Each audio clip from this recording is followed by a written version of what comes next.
on the minute? Okay. I will not vote on the minutes since I was not here last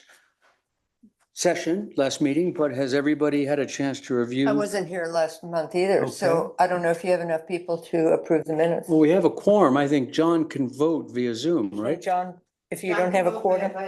Yes. Okay. John, did you? I did not review them. I have to admit. Okay, we'll have to postpone those to the next meeting. Well, maybe you can do it at the end of the meeting. Can you kind of take they're really quite short. I possibly kind could, of yes. breezed. Will you try to do that, John? We'll try to Okay. Take a vote. So we'll postpone the vote on the minutes until the end of the meeting. Let's start with comments and questions. Everybody in the audience or under on Zoom? And quick question, I know Dennis is in, or is that a special item on the agenda? That's 63. Okay, that's 5, sorry. But is there anybody that has any comments or questions that are not related to any of the items on the agenda tonight, either in person or on Zoom? Doris, anybody? Okay, seeing no one here, we'll move to the next part of business, which are the decisions and resolutions. First, the public hearing on these are closed, so it's taking a vote on these at this point. Is that right? Correct. Yes. Let's start with the first one, application of 296 Madison. Maybe Mike, you'll give us a quick summary of what this decision involves. And this is based on several previous committee hearings, so this is not new to anybody.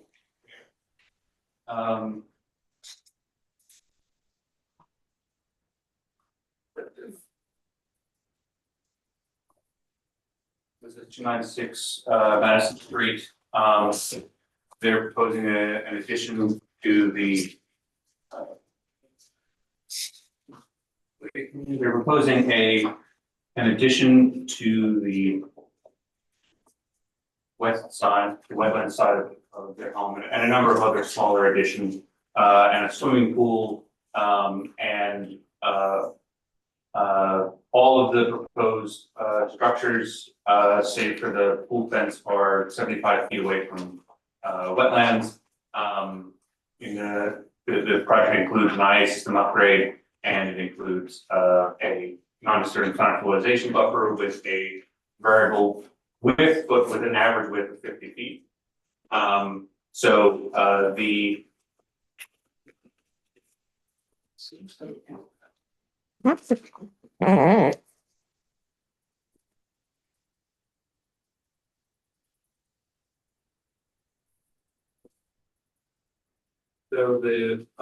draft permit goes through the project setting and description, just describing the conditions and what's being proposed. Just trying to give a succinct description there. Then based on the discussion that happened at the last meeting, going through kind of what the findings are, stating that everything complies with the standards of chapter 285-9. And so there's so it meets the standards, so this board could issue this permit if it deems that it agrees with the items that are addressed in here. And then just going into the conditions, if there condition number 1, if there's any changes to any of the plans, they will have to come back to the board for modifications prior to commencement of the work. They'll have to make sure they get all the other necessary approvals that they need to get from any other agency. And there'll be a copy of the approvals on the site at the time of during construction, in the event that anyone from the village needs to go and check and look at anything. Both the building department and the building department consultant will be notified on commencement and completion of activities. Prior to so there were a few things that came up during the last previous public hearings that we just wanted to have updated And as I was going through this, there were also just a few small things that I wanted to make sure that were on the plans that were corrected. One of which was the applicant should provide a revised site plan survey to the building department and the building department consultant that relocates, there's a label that says area to be cleared. And this was something that was revised between the previous public hearing and this public hearing. And currently the label points to the non-disturbance buffer. So it's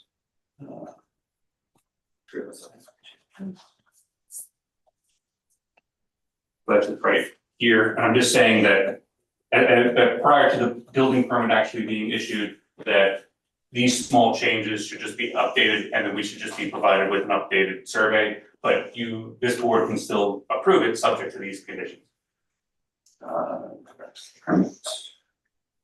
Mike, you want to just talk briefly about the pool fence because, Yes, and why we're approving that as proposed?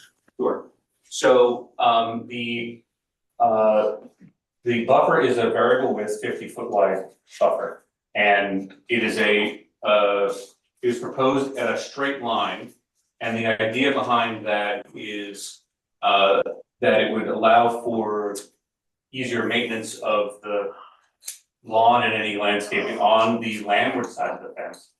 And that if the fence was not there, that it would, and I'll get back to one part in a second. If the fence was not there, then say an overzealous landscaper may accidentally start mowing into it.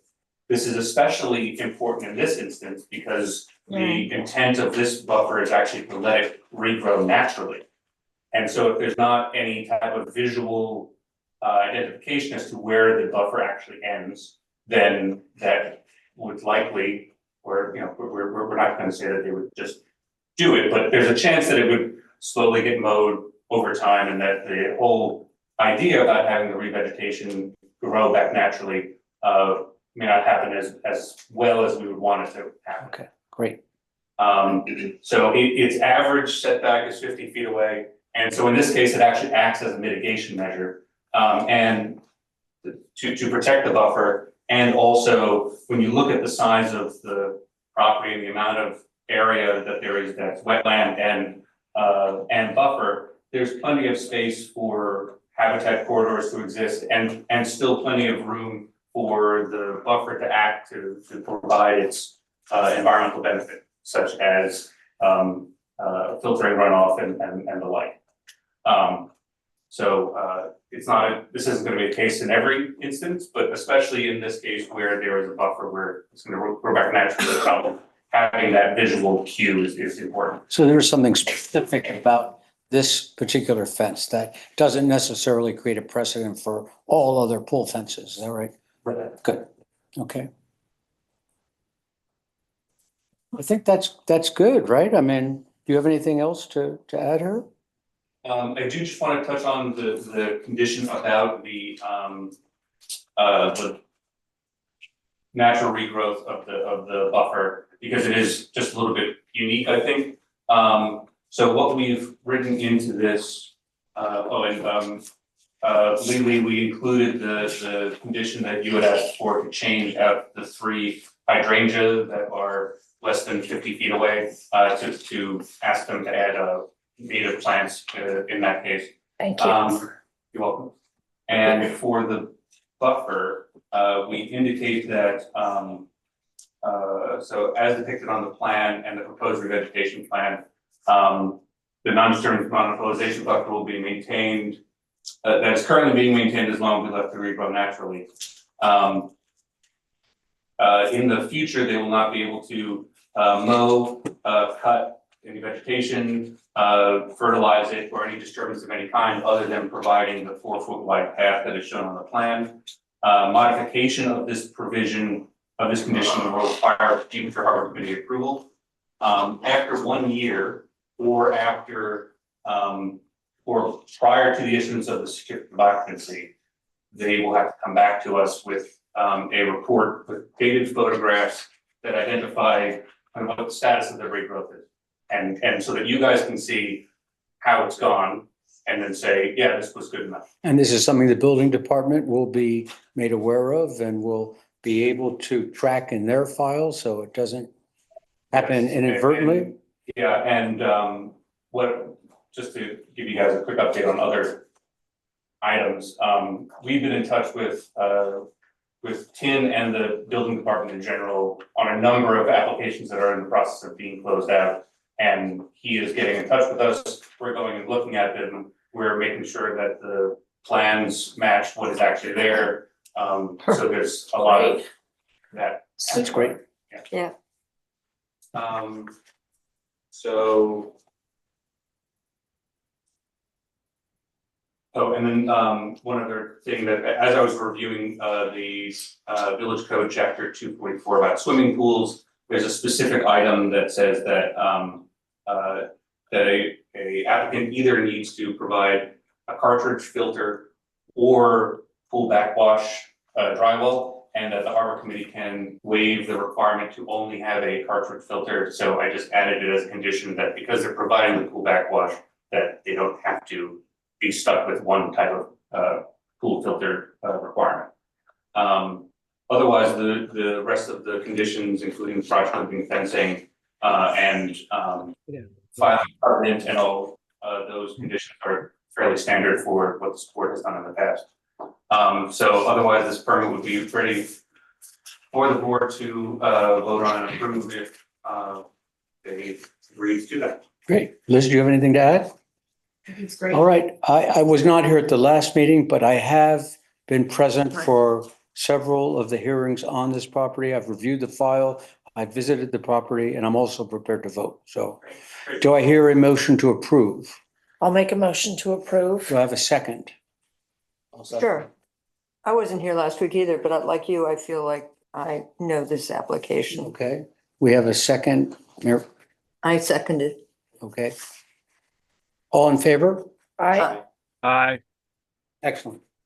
So I have a question. On page 5, number 12, all worker vehicles, blah, blah, blah, blah, blah, shall be staged on site and out of the right of way of Madison Street.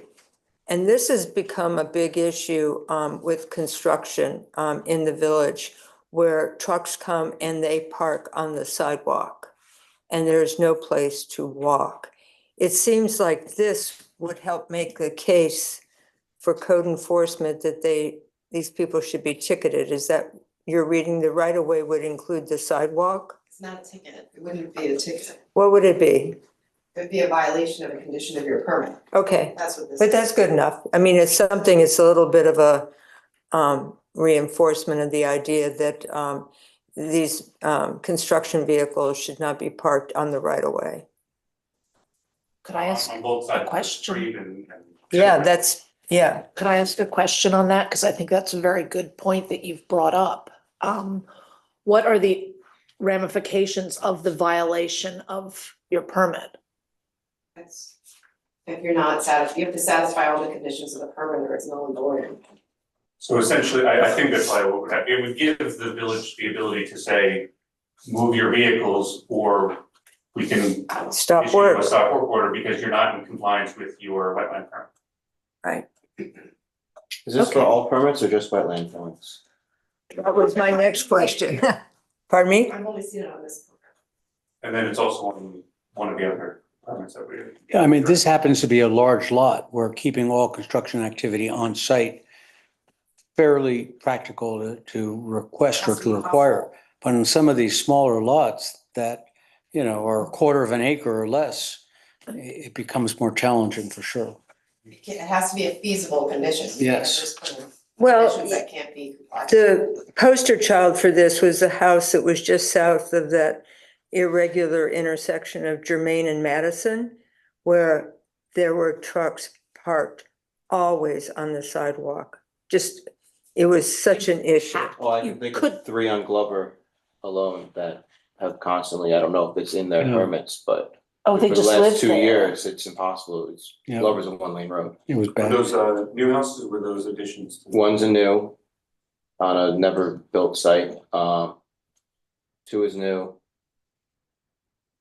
And then. So I have less Lessee one that's. compassion. I mean, most of these are, it's not like a matter of loading and unloading. They can pull in the driveway, unload. But these are workers that are working on the house and maybe they have to park a block away. That's not the end of the world, but it means that school kids, especially in this village, you know, don't have a place to walk that's really safe. So,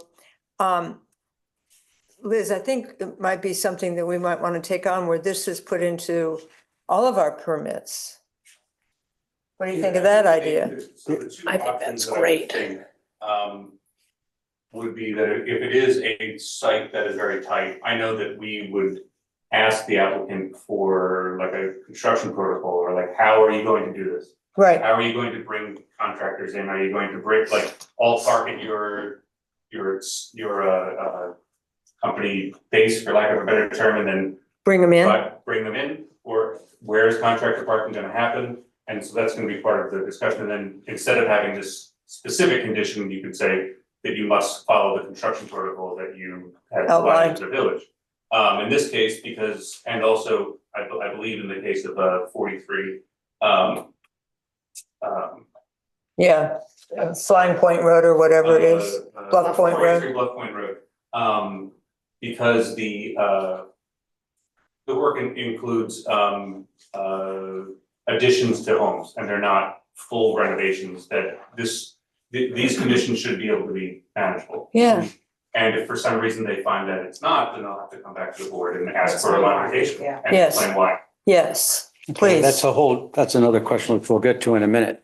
So, all right, so we've taken the vote on that. So let's move to the second, I'm sorry. Oh, yes, go ahead. Passing on the decision to consolidate. okay, I think we can start while we're doing that.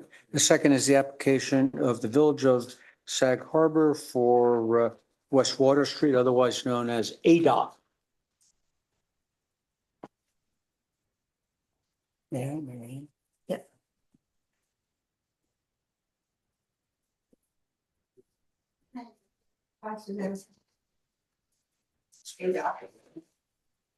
So I wasn't here last week when I think you really got down into the weeds on this application. How do you all feel right now? Because I went there today, even though we've all been there a million times, I had never really looked at it with like real focus. We're talking, I think, about putting a wood boardwalk over what is now grass next to the bulkhead. It's not grass. It's patted down dirt because it's been a walkway for so long. No, It's almost entirely dirt. no. Coming in from the west, there was green grass. I'm not so much concerned about the green grass. I just wonder how does that work in terms of like stability of the soil if we get like, Well, the boardwalk is a permeable. is it? It structure. says it's wood. Well, it's permeable in that there are slots between the It's a deck above the the ground. decking, basically. which allows water to percolate downwards. Is that, I guess I didn't see that detail. Well, That's something you yeah, talked that about? You can't, So that it's not It's not through cement. flow. no, it's not Which cement. no, but it's not the, what do you call it? It's the through flow, which is like, Not that. We no, use on the it's dock. wood. So what is it that we have here? And is it the optimum treatment of that area? Plus, there's additional grass being planted, isn't there? There's a buffer of, Beach grass, but- on the water side of the boardwalk. And it's a board, am I describing that correctly, Mike? Is it a boardwalk? It is a boardwalk, yeah, I'm just putting up the, But what I read, I thought is the boardwalk is right there, right next to the bulkhead. There's a space where you're gonna have a buffer of natural grasses. I mean, there is a pretty well trampled path there from people walking. I Yeah. think having a boardwalk instead of compacted soil would be Because the compacted soil is So that way subject to the- erosion. Exactly. Are you looking, when A-Dock and B-Dock kind of spread out from obviously the west to going east? When I was there, the furthest west part of it was grass. Well, I should have taken a picture, I guess, but anyway, Mary Ann, I have from photos of you. Oh, Oh, good job. right. So there's a large stretch of it that is mostly sand and dirt. And we felt, and also in discussing things with LKMA, who are also the village engineers, this will provide kind of a safe location for people to walk and enjoy the waterfront. It's kind of, not kind of, it is, I would say, more in tune with, providing public access to the shore is an LWRP policy. And it's been fully engineered by an engineer, not just an engineer, but a village engineer. So it's gonna be sturdy and installed in such a way that it will be safe for everyone. And also just one note, which is in the conditions of this draft permit, that all the benches that are along there, even though they're not shown on the plans, they will be replaced back to where they are. So there will be places for people to sit down. Great. Along that stretch too. And how wide is the native planting buffer approximately? Where's the native planting buffer? Going back to that picture. It is variable with it, so it narrows down at one end. And I guess closer to the actual dock itself, it is, I have to scale this off.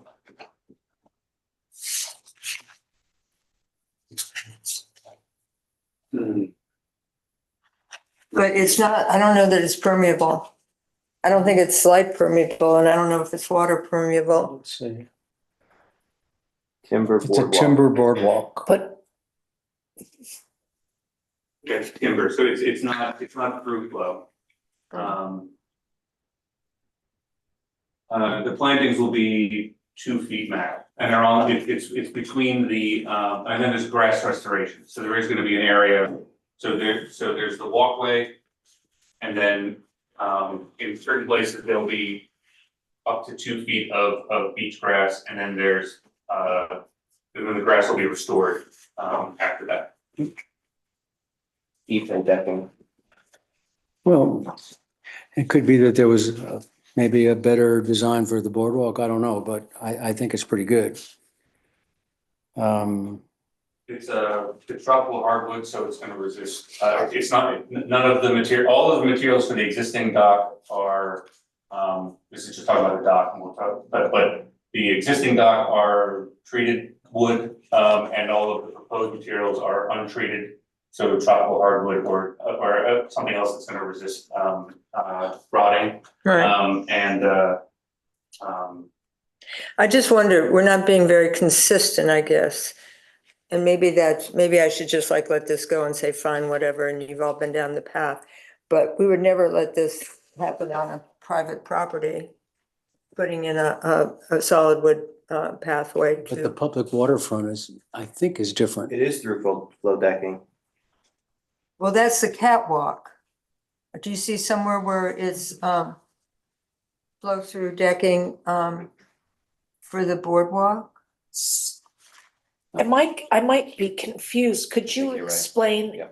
With the wooden decking, there are slats in between, correct? Like a normal. Does that spec indicate what that spacing is or? I, There is probably a spec Yeah, that I mean- indicate, but it's probably just the boards are put It together. didn't say It's not spacing. through flow or Yeah. some type of open grate deck. The flow through would never accommodate a public use like that. I have it on my dock and it's just Yeah, not it's probably sturdy wouldn't be enough. ADA compliant.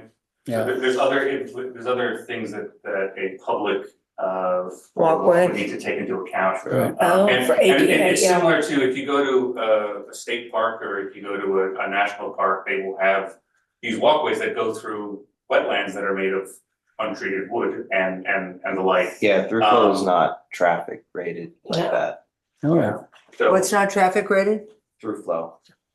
It can wear out. It does, it's very, Under heavy use of something. it does not, it will not accommodate heavy use. Very deadly to just shatters kind of a Yeah, thing. It shatters. shatters? It does. Wow. It's like, yeah. Mike, anything else on this? Okay, I give up.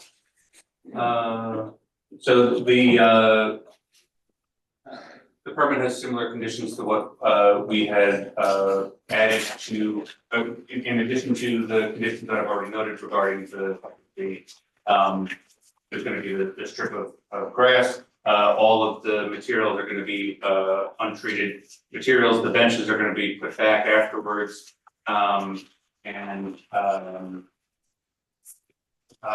Anywhere, if the pulley mooring system, if there's any damage to them in the course of the work, they will repair that. And they will make sure that they can continue to use to rent those out to people. Otherwise, the conditions are very similar to those that we had adopted for the marina at 53 Bay. So we are being consistent with a lot of making sure that any work that's being done isn't right next to the water. All of the treated wood material that had to be removed. So it's we are being consistent in that regard. Yeah, listen, this is a great investment in the public waterfront, and I personally am very grateful to the trustees for doing this. So I'm ready to entertain a motion. Liz, do you have any more comments? I'm ready. What about Mary Ann? Is this something where it'd be appropriate to put in that thing about parking and where they're gonna park their vehicles? There's not really anywhere on site for them to park their vehicles, You'd have to just park in the street, right? but I guess it is a village parking lot, Right. so, Yeah, it's not curb parking, it's actual marked. There is a lot There are there. actual marked Yeah, spaces. parking spaces. Right. park in and, I mean, and you if could, they're doing the work during the winter time, then it's unlikely that this area will be full. It's not like they're parking on Main Street or something like that, which is full right now. Do they plan to start this fall? Do they plan to start now? I'm not entirely certain. they're there doing maintenance, general maintenance on the pilings and stuff like that. No. So I'm sure if they got the go ahead, they would. Yeah, I'm sure a lot of them dump on it right away. Should there be something in there to just say that they should be parking their construction vehicles in the spaces? Park spaces. Yeah, well, everybody says there's regular spaces there, as opposed to pulling it up on the curb so people can't walk on the grass or the area. I can add that as a condition. Yeah, so I can add that as a condition and if you guys want to make a motion to approve it with that additional condition, then we can go forward with that. And then I will provide the revised one to our study. And you'll Okay. represent that that'll get in the Sign approved. it. What was that? Never mind. Never mind. But that precludes us from signing it tonight. No, No, we'll not. We'll sign it subject to That. The an change. addendum. And- Right. I think this Yeah, I'll page make is sure that separate, the so this pages could be, are such that, Yeah.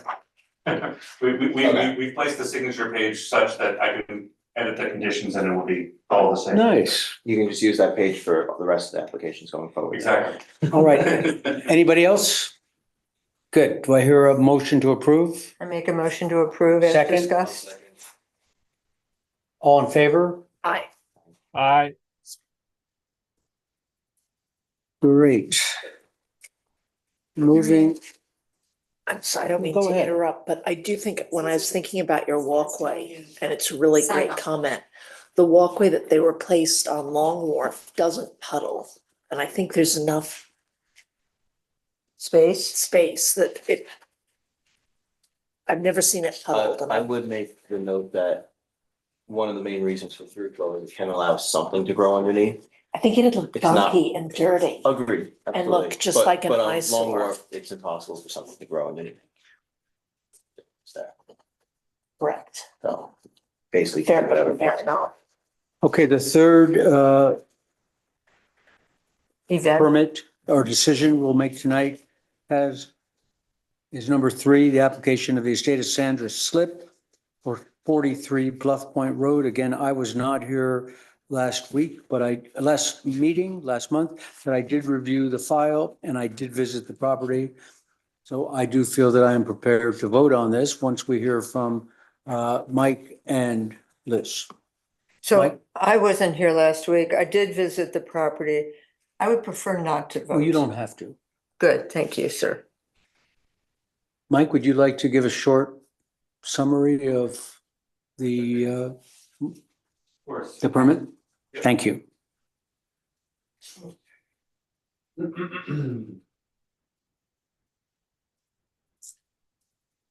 So this is a 43 Bluff Point Road. And the proposal includes the construction of an addition within an existing deck on the eastern side of the building. There's no additional encroachments of any structure towards the wetlands or the bluff. There is an increase in footprint on the seaward side, on the landward side of the house. But for these small additions, they are providing a 50-foot wide wetland buffer. They're providing stormwater drainage where none currently exists. They're providing a septic system upgrade. So in general, the board last time and our office as well believe that this was an environmental benefit. And so the board asked us to draft a permit for that.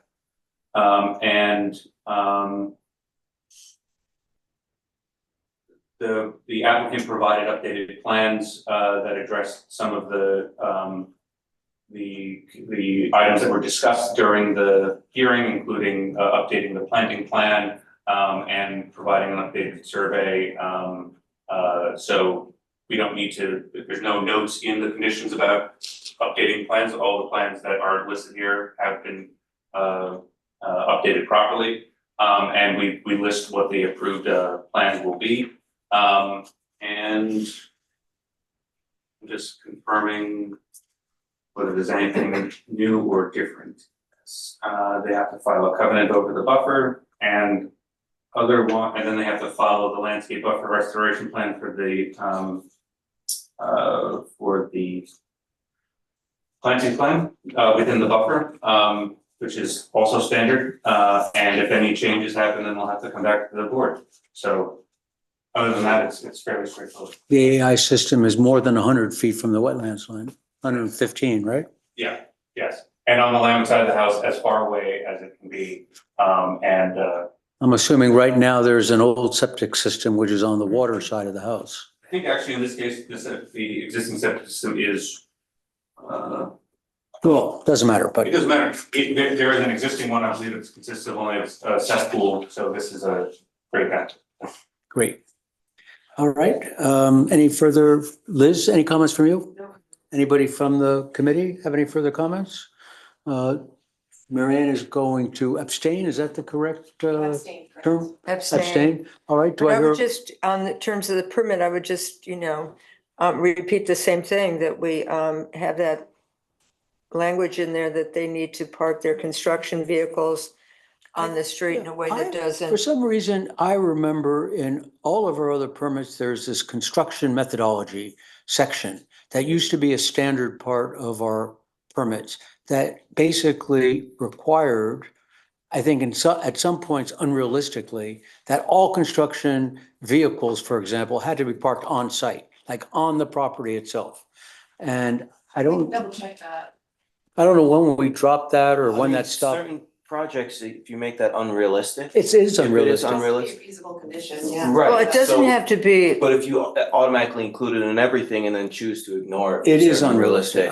Things, then you basically are I- opening up the door for anybody to say. but they can park on the street. Yeah. Right. So your concern is mainly this, the sidewalks, blocking the Yeah, on the sidewalk. sidewalk or where there would be a sidewalk where pedestrians would walk. What? The type of project, in this, it's a, what is it, just 100, 200 square foot addition or something, renovation of the house. You might have 5 or 6 trucks there at a time. When it's new construction of a 20,000 square foot mansion, I've seen 20, 30 trucks a day for 2 years. You can have a 20,000 square foot mansion in the Sag Harbor, but. Whatever, yeah. Yeah, it's kind of, yeah. But to that point, Mike, This condition is in this permit. The Okay. same vehicle condition. okay, let's, so I hear a motion to approve, I'll make a motion to approve. second, Second. all in favor?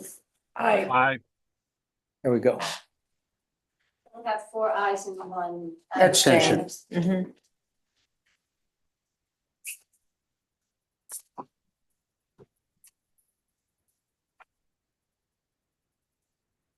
Good job. Is this you? Single-use plastics? Yeah. It's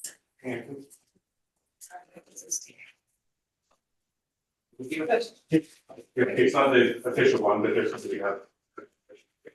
Well.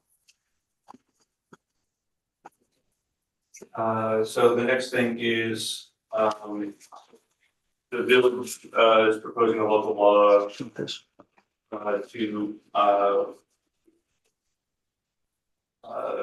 to update the village plastic bag law, chapter 212 to include, regulations for to regulate single-use plastics that was on the local law, but it's more than that. It's to control the amount of utensils, napkins, extra containers, condiments, and such that a restaurant or food service establishment gives out to people when they get takeout. Automatically, Automatically. right. So instead of providing it automatically, they not do that anymore. It's on request. It's on request. Or they can put like a little basket of forks and ketchups and whatever, and people can, certainly access it, but it's not like just stuff those bags full of this stuff that's gonna be thrown out. This was championed by your board member, Mary Ann, Well Yeah. done. Village Board of Trustees. Mother Nature Mary says Ann thank Eddie you. Hacks. So it's on before the board, Wednesday, actually, because Tuesday is Veterans Day.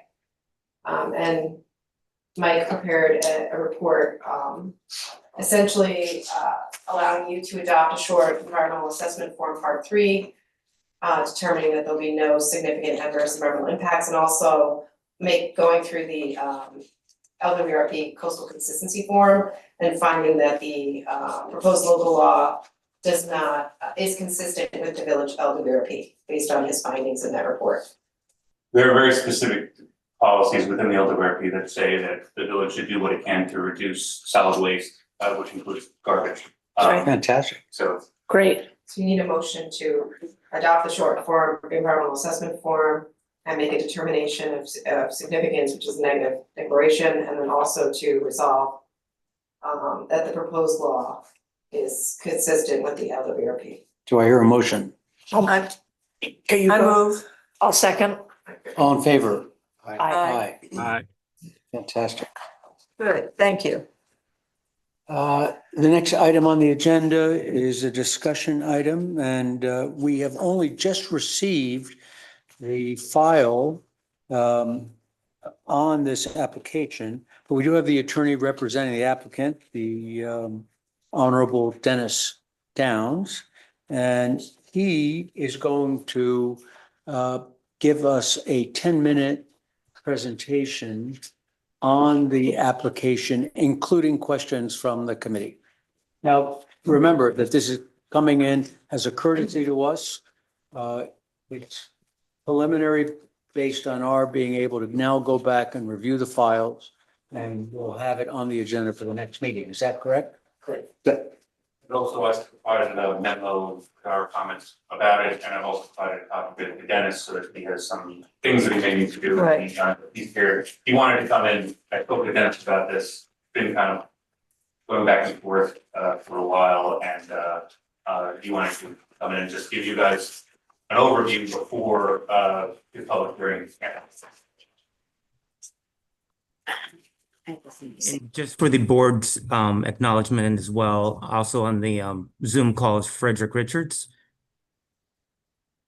on behalf of the family for 63 Terry Drive. Welcome. Thank you. Fine. Gentlemen, proceed as you so wish. Thank you. Dennis Downs, 92, we're on Crescent Street, Saginaw, New York, turning to the applicant. So this application involves two lots and an abandoned road. Okay? The northerly lot is a waterfront lot, the southerly lot is a wood lot, it's single and separate. We've been before the planning board, they're satisfied with that.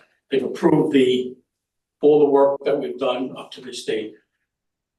When the roads were originally created, Terry Drive went between the two parcels.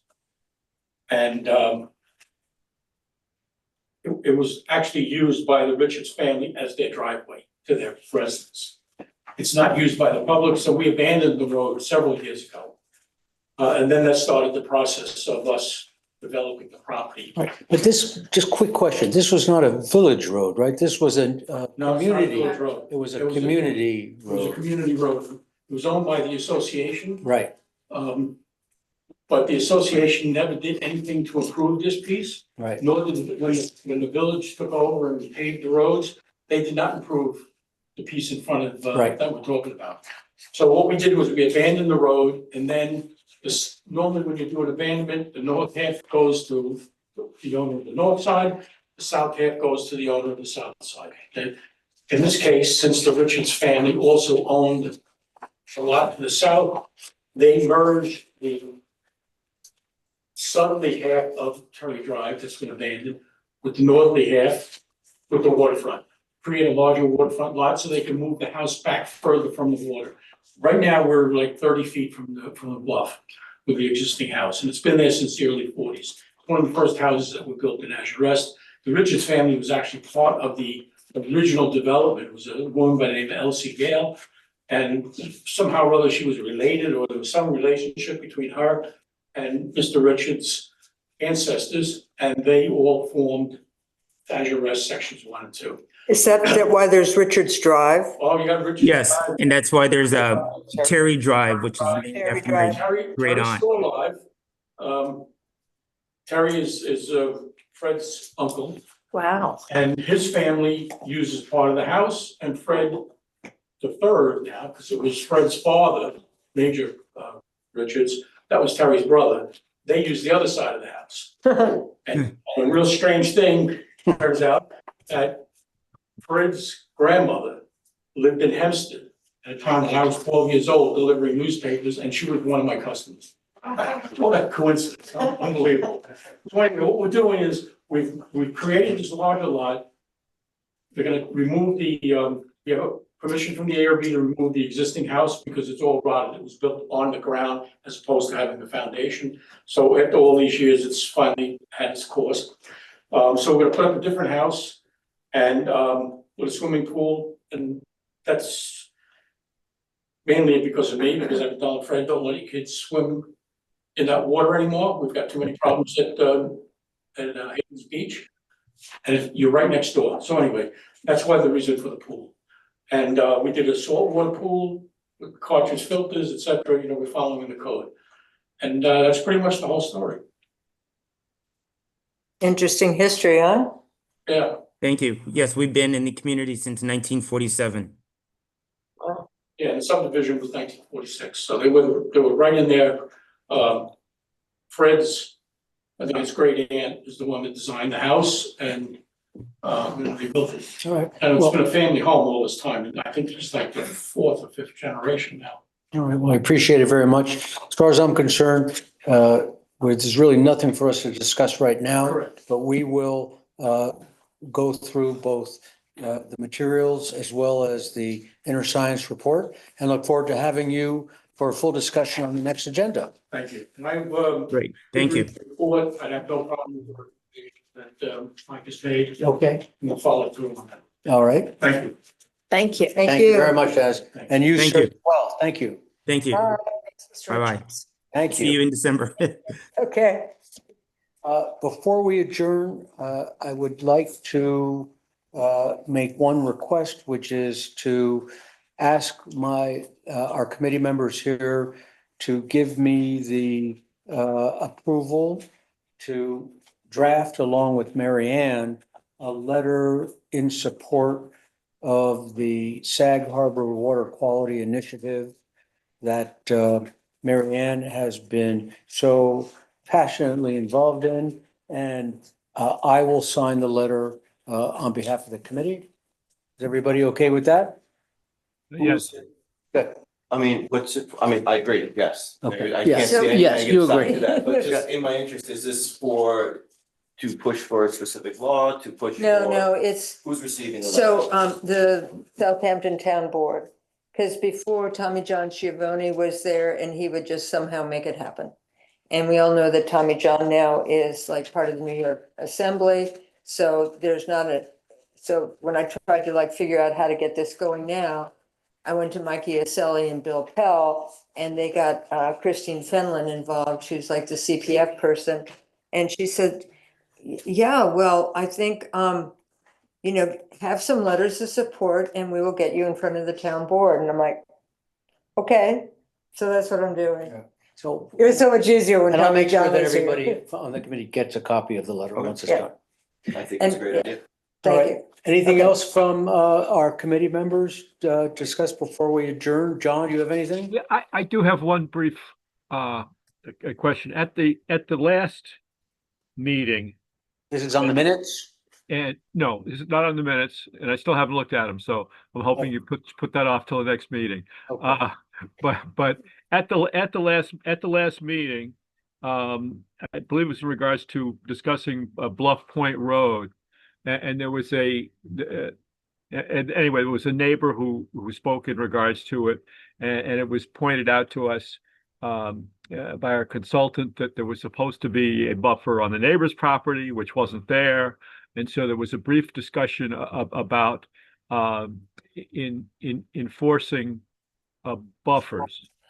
Well, the last thing I did before I took my boat out of the water in October was do a tour around the cove, and I frequently do that almost traditionally before I take it out for the season. But I was particularly looking at the buffers, and I didn't have a map with me or anything where I could pick out a particular house. But in general, looking at the properties, there are very few buffers that I would say are undisturbed buffers. When you say buffer, you mean a wetlands buffer? Yes. And that was from the house down to the water, where the 50-foot buffer that there are very few. Most of them actually is grass down to the down to the water. Yeah, right. Now I can't say because I didn't have a map and I couldn't from the water determine this was this property and that was that property, or remember that we had required something. But in general, the vast majority of the houses, don't have an undisturbed buffer. There are only a few. You could pick out maybe a half dozen going throughout the whole cove where you'd call it an undisturbed, buffer. And there was a little bit of discussion about enforcing that at the last meeting. And my thoughts were that, we should be able to to look at maybe aerial photographs of the properties and match them, or again, you can take a tour from the water if you have the proper map. But I think with aerial, if we can get access to the GIS photos, we might be able to determine quickly whether or not properties are complying. It's an interesting question, right? Because if somebody has not come in with a permit application, can they be required to install a wetlands buffer? Well, no, certain properties are exempt because they existed. There's an exemption from the jurisdiction based upon previously cultivated property. So yes, there may be many properties that have a lawn going down to the water, which when they built the house, for instance, the buffer was not required.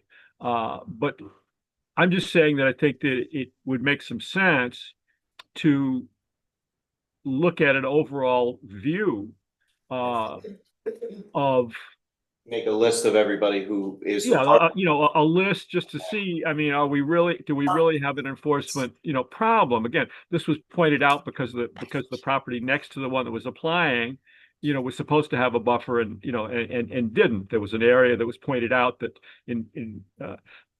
where there was supposed to be a there buffer was a that, wetlands didn't permit. exist. And so the question was brought up about how many other properties, were supposed to be having buffers and they actually didn't, John, I just want to be clear on a point. You're talking about a property where there was a wetlands permit, and the wetlands permit contained a buffer requirement, and that property did not have a buffer.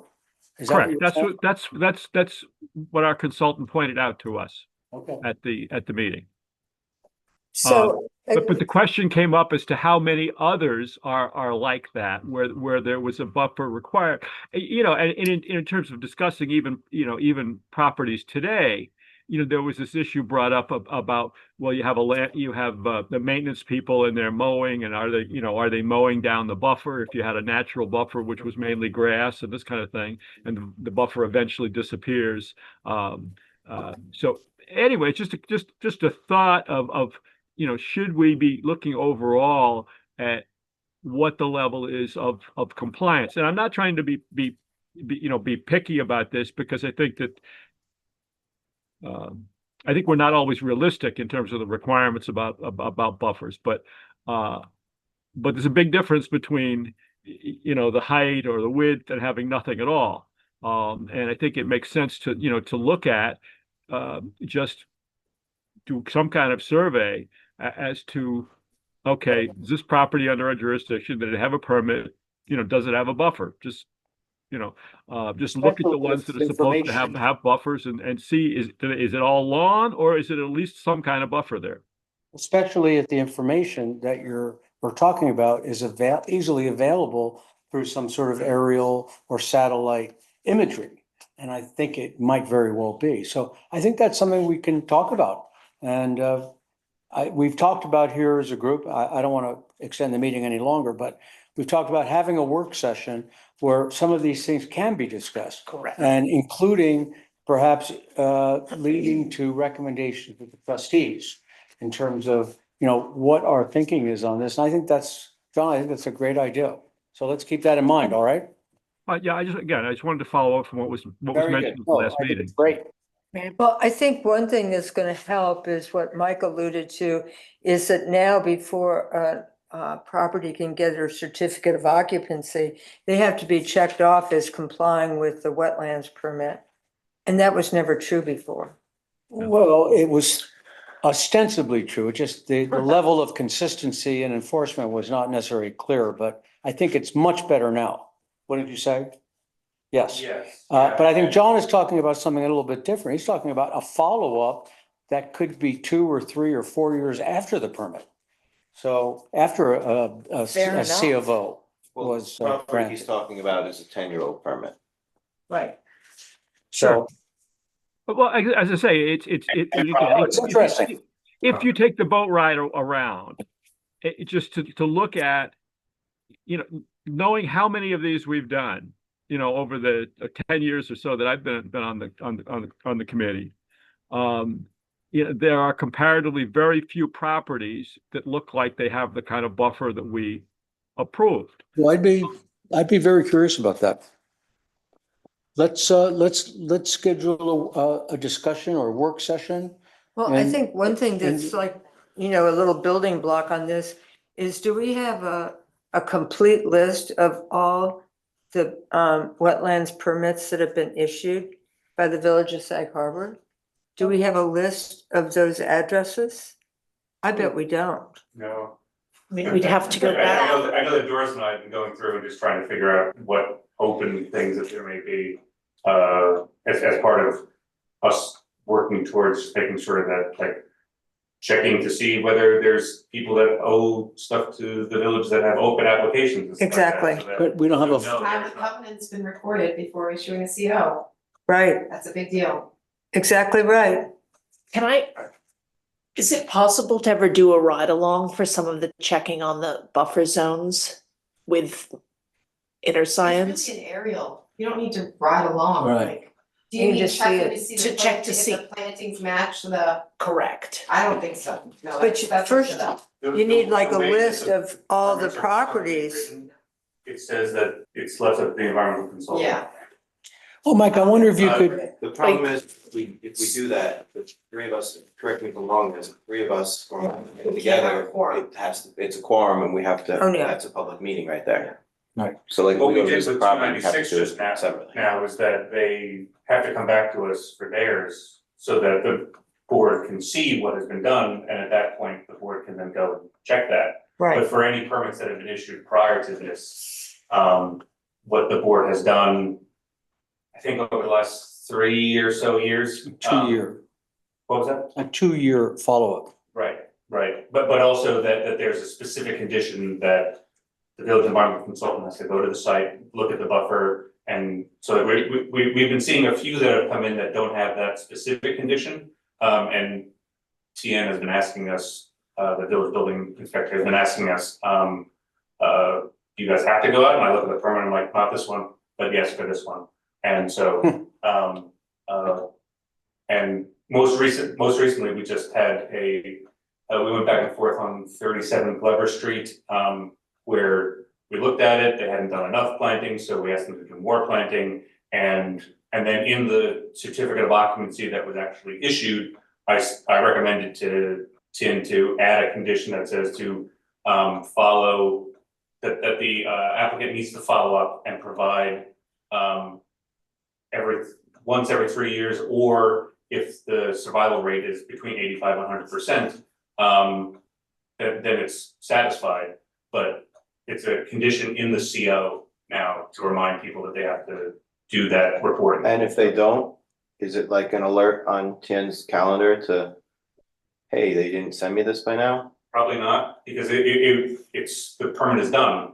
So it's kind of the most that we can do at this point. And there's not really a mechanism of way of following up on it. How is that gonna work, Compliance, Dennis? you need a compliance department, basically. You need It's a a code department. enforcement problem. Yeah. Yeah. Another code enforcement problem, huh? You need a new code enforcement. Now, bing. Next year. But I think it, More hands. You have Right. calendar, it would be unusable. I think it'd be really helpful to have a list of all the wetlands permits, even if we didn't go back and do the archival work, to just start it now. You know? In the GIS program, is there like a way you click on property and it can say, hey, there's a covenant linked to this? Oh, I doubt it. And it only for, yes, Southampton Town. East Hampton Town side does not do GIS. That's external. But for Southampton Town, you can, I think you have to buy a You need a subscription. subscription. you Yeah, need to but once you subscribe to it. do, you can click on the property and get the deed history. And see that there's a See wetland if there's a covenant. covenant. So that's just a Yeah. matter of clicking on every property around wetlands and making a list. But Also- I don't know, does Southampton get our permits and incorporate it No, but into the their? covenant would be recorded against the deed, so it would be recorded at the county, and the county documents recorded against the property. Most of them are on GIS, it's for Southampton Town. It's a really great system. Yeah, the Suffolk County Clerk, it is really great, because you can actually pull it up right there and Yeah. actually read through it. Amazing. And they've had that As long as you have for subscription decades. to it. Yeah. It's a great system. The Suffolk County Clerk also has a system where you can look to see what deeds and covenants have been recorded, but you have to pay them in order for them to send you a copy of. Like how much, like $10 or something, or like, $10. Yeah. But you can at least see whether or not there is one filed. yeah, And For free. and the difference being is that there would be a deed from one person to another, and then for the covenants, there would probably be it would say from the owner to the village of Sag Harbor, so you would be able to tell, at least in that regard, that it's a covenant, but you wouldn't actually be able to read it unless you paid the $10. paid it $10. So the other thing that I understand Southampton has in these GIS layers is you can look to see where IA systems have been put in. Wow. Mhm. No, No, you can't. They may be able to. Yeah, they can. So they Internally, have a lot it's more- so much more. Detail. That they do not provide even Yeah. to people who have the subscription. We Oh. can see the priority areas they've created, which Yeah. no matter what you do would require an IA system. Right. We can see all the different zoning districts, the overlay districts, we can see everything like that. Because a friend of mine Wetlands. is actually working on, a outreach effort, and she was telling me you could look to see where they are. So I guess she's on the, inside the tent where she can access that improved access. See where it is. And somebody told me that one way to look at it is because to put an IA system in, you don't need a permit per se, but you need an electrical permit. You don't need a building permit from the town of Southampton, but you do need a permit from the health department. And you would need an electric permit. Yeah, But tracking down what properties, number one, what properties have permits. Number two, what properties were required to have buffers. And then number three, which properties, because I believe that there was a certain time period before when the covenants weren't actually required, and it was a buffer was required, but the village was not requiring covenants for it. A file covenant. Right, a filed covenant with the Suffolk County Clerk. So it was still a requirement of the permit. But I guess then there would be, I'm just thinking out loud, the village's ability probably to go to those people and say you didn't do this, it's limited because there was no covenant filed. I think we've been doing buffers long enough that that someday somebody's gonna come in with a permit and somebody's gonna notice that this thing should have had a wetlands buffer for a long time, and clearly it hasn't, and they're gonna have an interesting start to the permit process. Happens in the town of Southampton all the time. In our private work, so Wow. I'm sure it's gonna happen here eventually. All right, May I guys, bring let's- Hold on, Interesting. can I bring up one? It'll be quick. Go ahead. please. I did see in one of the things it was talking about dewatering. And I wanted to bring up, there was a house on, was it Garden Street that was dewatering? Howard. On Howard Street. They had a permit for that. But that's, And What there's are no- they dewatering? They're emptying their pool under the Putting in a hill? basement. No, the The foundation basement, was the- well below groundwater. so they're pumping out the water that's part of a wetland system. No, it's just groundwater. It's not, Well, that it's could be not the in the same. wetlands, it's not in a buffer. They put in an 8-foot basement into groundwater, which Yeah, is why they but were that- pumping. I mean, that, It's not our Liz? jurisdiction, It's unfortunately. not in your jurisdiction. Okay. It didn't come Okay. before the board, No, therefore it's really not. a And they topic did get for a your permit agenda. to do that, I believe. sorry. but I do, So even then specifically it's for being dewatering. released though into What's into a the, tank? well, it was being filtered through a tank and then released into a they had a drain, which tanker went truck into the along- Yeah, they harbor. had, Into a tanker truck. On Spring Street Extension.